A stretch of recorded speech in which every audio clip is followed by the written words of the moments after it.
اعوذ باللہ من الشیطان الرجیم بسم اللہ الرحمن الرحیم الحمد للہ رب العالمین والصلاة والسلام علی خیر خلقہ محمد وآلہ الطیبین الطاہرین واللعن الابدی علی اعدائہم اجمعین۔ مومنین کرام، مختلف پروگراموں میں یہ حقیقت بیان کی گئی ہے، فقہ مسئلہ بیان کیا گیا ہے کہ نجس چیز کو کھانا حرام ہے۔ نجس چیز کو کھانے سے بندہ گناہگار ہوتا ہے۔ اس کے گناہگار ہونے کے علاوہ اس کے کچھ اور قدرتی اثرات بھی ہوتے ہیں، کچھ اور نقصانات بھی ہوتے ہیں۔ امام جعفر صادق علیہ السلام نے فرمایا ہے، اذا اردت ان تستجاب من اراد ان یستجاب دعوتہ فلیطب مکسبہ ومطعمہ۔ جو شخص یہ چاہتا ہے کہ میری دعا خدا کی بارگاہ میں قبول ہو، اسے چاہیے کہ کوئی جائز آمدنی کا ذریعہ اختیار کرے، ناجائز آمدنی کا ذریعہ اختیار نہ کرے۔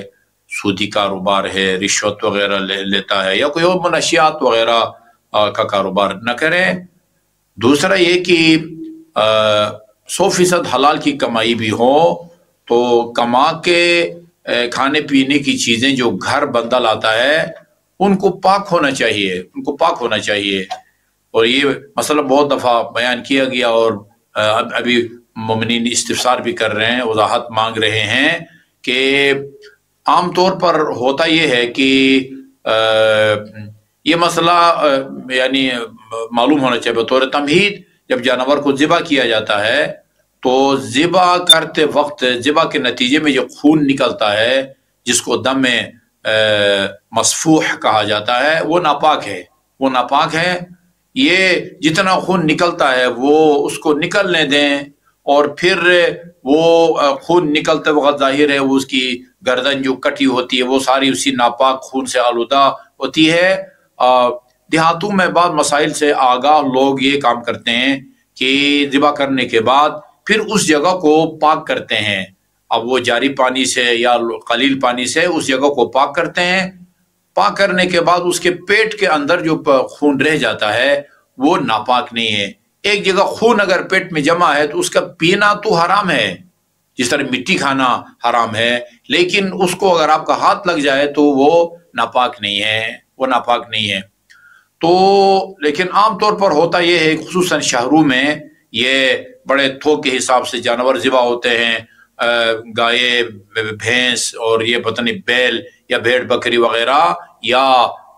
جو ہے نا وہ مرغی، ان کو ذبح کیا جاتا ہے، اور ذبح کرنے کے بعد وہ جو ذبح کے دوران خون نکلتا تھا، وہ جہاں جہاں بھی وہ لگا ہوتا ہے اس کو پاک نہیں کرتے، اور پاک کیے بغیر اس کے جو ہے نا وہ اس کی کھال اتار کے اس کی پیس بنا دیے جاتے ہیں، اسی خونالود ہاتھوں سے اس کی بوٹیاں بناتا ہے، اور جب آپ شاپر میں ڈال کر لے آتے ہیں تو وہ بوٹیاں جو ہے نا وہ ناپاک ہوتی ہیں۔ یہ ایسی چیز ہے کہ جو پاک ہونے کے قابل ہے۔ وہ کچھ چیزیں ہوتی ہیں جو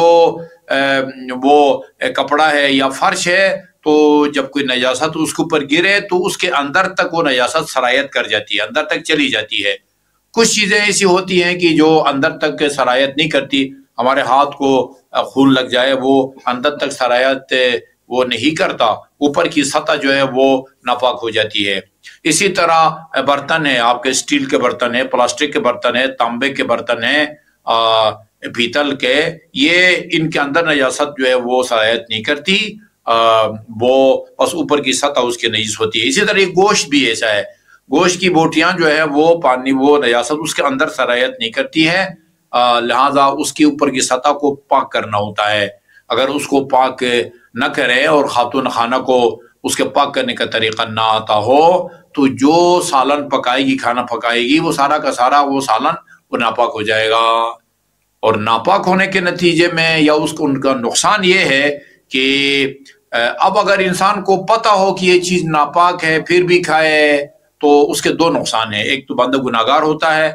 حرام کھانا، نجس کھانا حرام ہے، گناہگار ہوتا ہے بندہ۔ اور دوسرا نقصان یہ ہے کہ پھر اس کی دعا قبول نہیں ہوگی۔ اور اگر اس کو معلوم نہ ہو کہ یہ ناپاک ہے اور وہ کھا لے، پاک سمجھ کے کھا لے، اب وہ متوجہ ہوا ہے یا نہیں ہوا ہے، ایک نجس لقمہ تو اس کے حلق سے اتر گیا ہے، اس کا جو ہے قدرتی اثر یہ ہے کہ امام کے فرمان کے مطابق انسان کی دعا قبول نہیں ہوتی ہے۔ لہذا تمام خواتین کو یہ جو